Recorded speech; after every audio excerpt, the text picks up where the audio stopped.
My name is Max Weber, and together with our team, we built Storito.com, which is a tool to create Instagram stories in advance and let them automatically post them for you.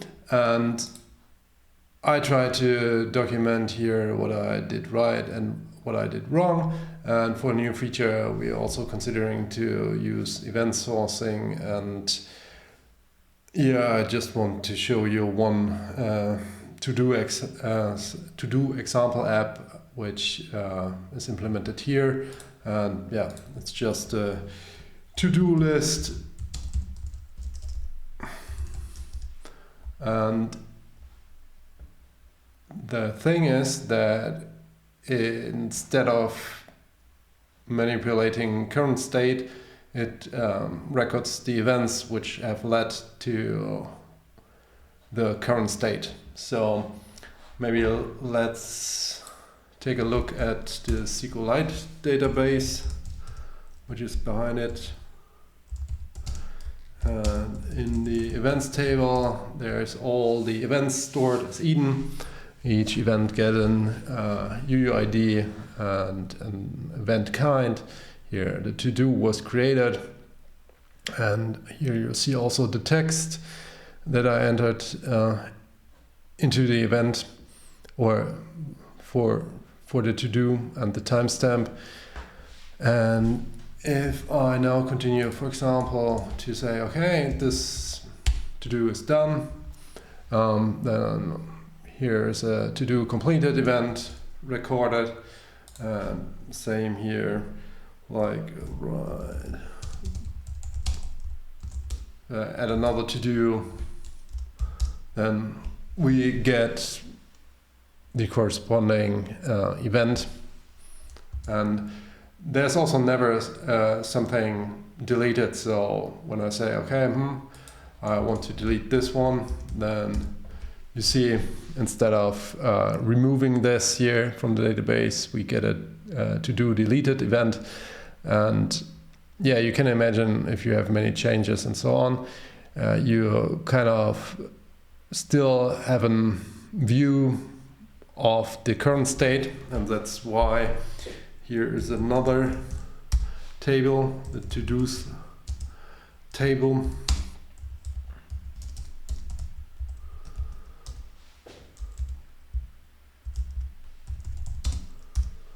So, and there you see the current state is currently record a video, and it's currently marked as done. And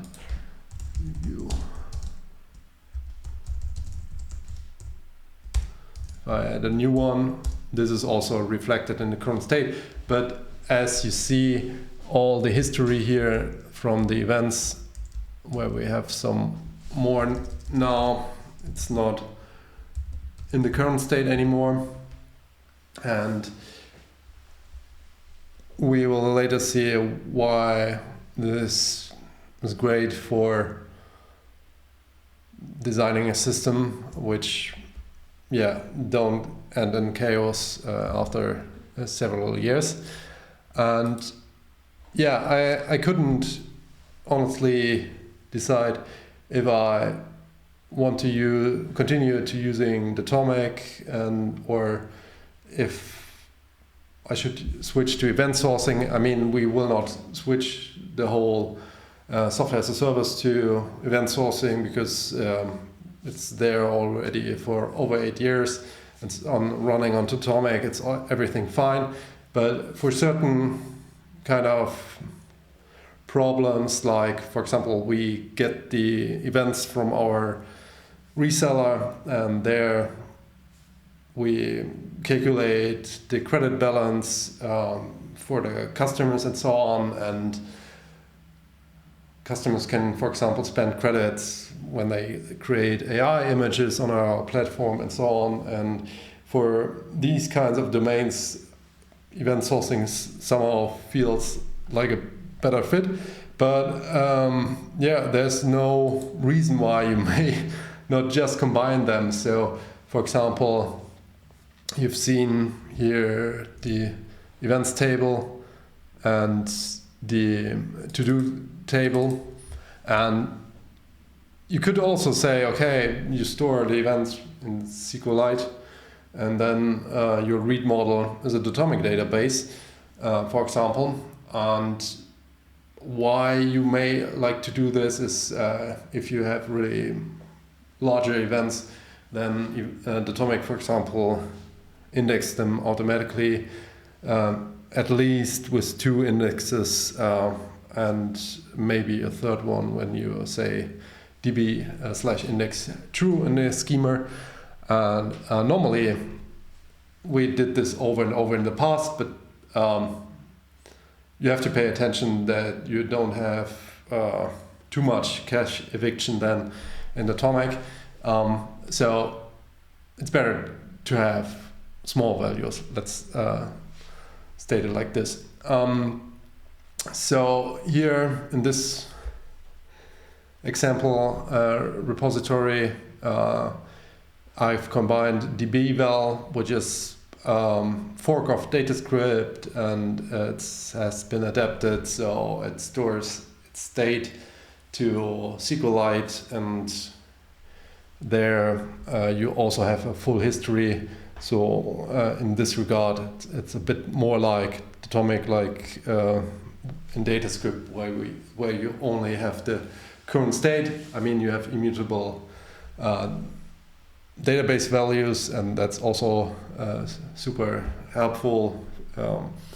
But yeah, for time traveling and so on, that's also, for example, possible with db-eval. Yeah, but let's get back here to the example with SQLite, because I told Claude Code, hey, adapt this example and only use SQLite.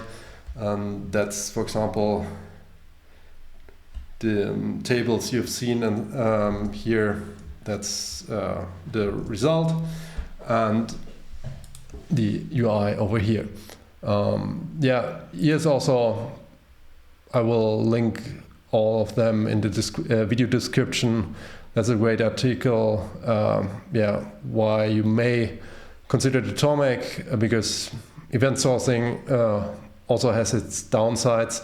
But the biggest downside for event sourcing, which you can really avoid easily, which I also only learned only a couple of months ago, besides, yeah, if you hear it, it's crystal clear.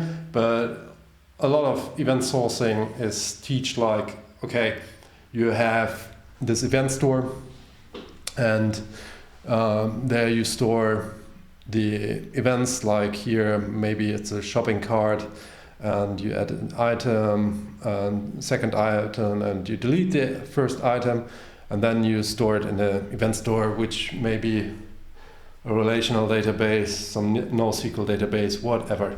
The important point is that those events then are published to a so-called event bus, and from here you consume the events, and you build up the read database. So essentially this would be our events table, and this would be our to-do table. And of course in a normal system you have way more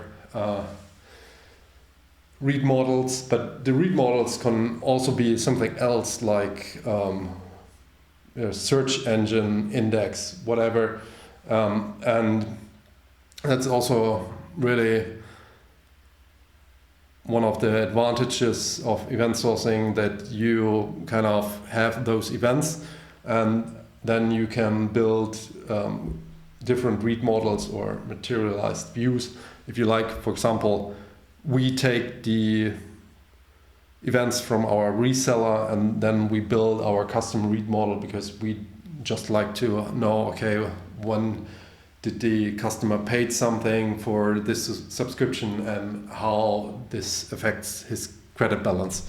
And one nice thing about it is also that you can rebuild the read models. So if you just see the table schema for our to-do table, for example, was not optimal, I mean, SQLite doesn't have a Boolean type. That's why here the done is 1 and 0.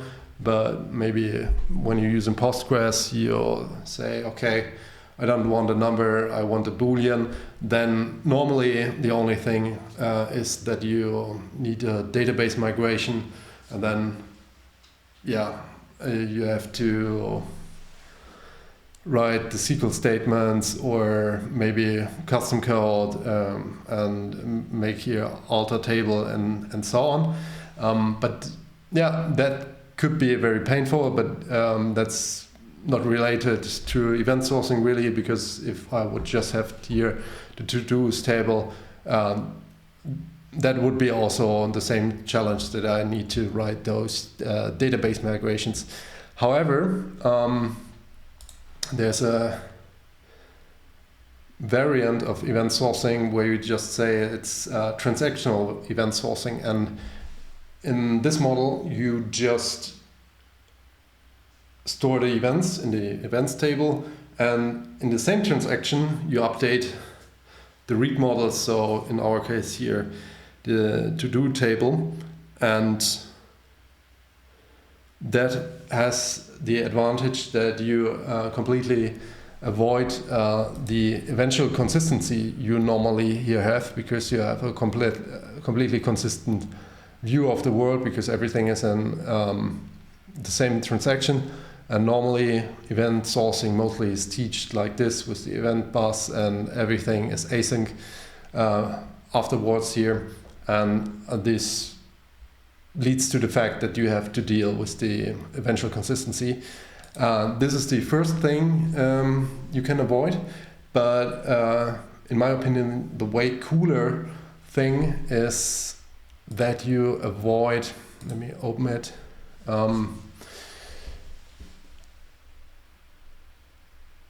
if you need to replay the events to rebuild your read models, you, in our case, for example, the to-do table, to change complete to a Boolean, for example, then you can just say, okay, I drop the table, I create the table again, and then I just replay each event, and thereby you don't have to consider how to do the schema migration with the current state from your tables, because everything will be replayed from the events. And for example, maybe you want to have a second table and track the total number of to-dos which are open and which are done. That's totally straightforward, because you would just drop all tables, recreate the to-dos table, create a table, maybe names to-do statistics, and then you would replay all the events, and then you have your new model. And everything can be in one transaction, so none of your application will be seeing some intermediate state. And when you're doing a software as a service product, then it's really good if you have one database per customer, because otherwise it's really painful if you have a really large database and you have to replay all the events for all customers, and they have to wait. And if you have one database per customer, then you can also, for example, replay the thing if the customer is offline anyways. You may also think, oh, okay, SQLite, it's just a file on my file system. What's up with disaster recovery and so on? And then I would recommend you to look at this project. It's called Lightstream, and this basically allows you to have this Lightstream daemon running, and it will look at the write-ahead log of SQLite and get these wall segments and write it, for example, to Amazon S3 or Google Cloud Storage. And then it also do a full database backup every several hours. So that you don't have to replay a million of write-ahead log segments, which would take very long. But Lightstream essentially allows you to, for example, use a dedicated server and run their SQLite, which is really, really fast there and really cheap in comparison if you buy a disk which have similar amount of I/O operations on Amazon or Google Cloud. They charge you a few $1,000s for it per month, and on stuff like dedicated Hetzner servers, it's just pennies. So maybe we for example pay per dedicated server 12 cores and half a terabyte of disk space. We just pay 37 euros per month, and the trade-off is that you have to have something like Lightstream that allows you to do this disaster recovery. And I was thinking a lot about why keeping everything in the current state feels so wrong. And also even in Datomic, you have only one database where you have to store everything. And the best thinking model I came up with was the one of spreadsheets. And imagine you have the spreadsheet here, like maybe also a shopping cart, and you have the price for the product name, and the discount which you may have received. And then, for example, to calculate the amount, you have to take into account the discount, the price, and then also so the important distinction is you have essential state and you have accidental state, where I prefer to call it derived state. So because everything which is a formula is here in a spreadsheet a derived state, and you can also have a derived state of derived state. So for example, if you have here the sum, and we are most of the time, I think, way too fast to just write derived state into our database, and then you, for example, have more troubles in doing database migrations if all this stuff is also here. One example I can provide you is with our reseller.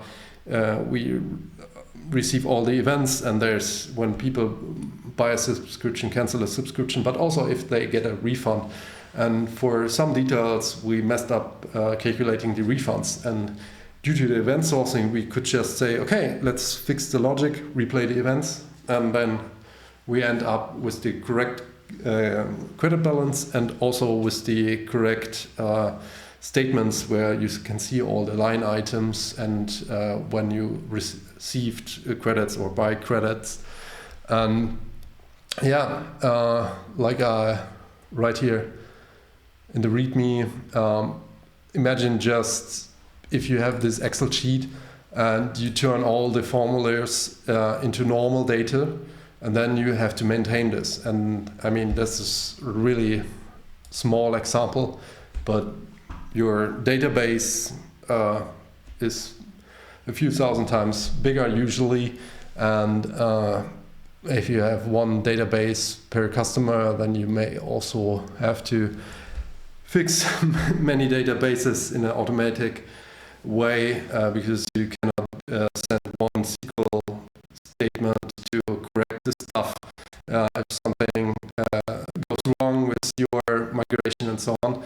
And I think event sourcing can provide there many advantages, and you can combine them. So store the events there, have the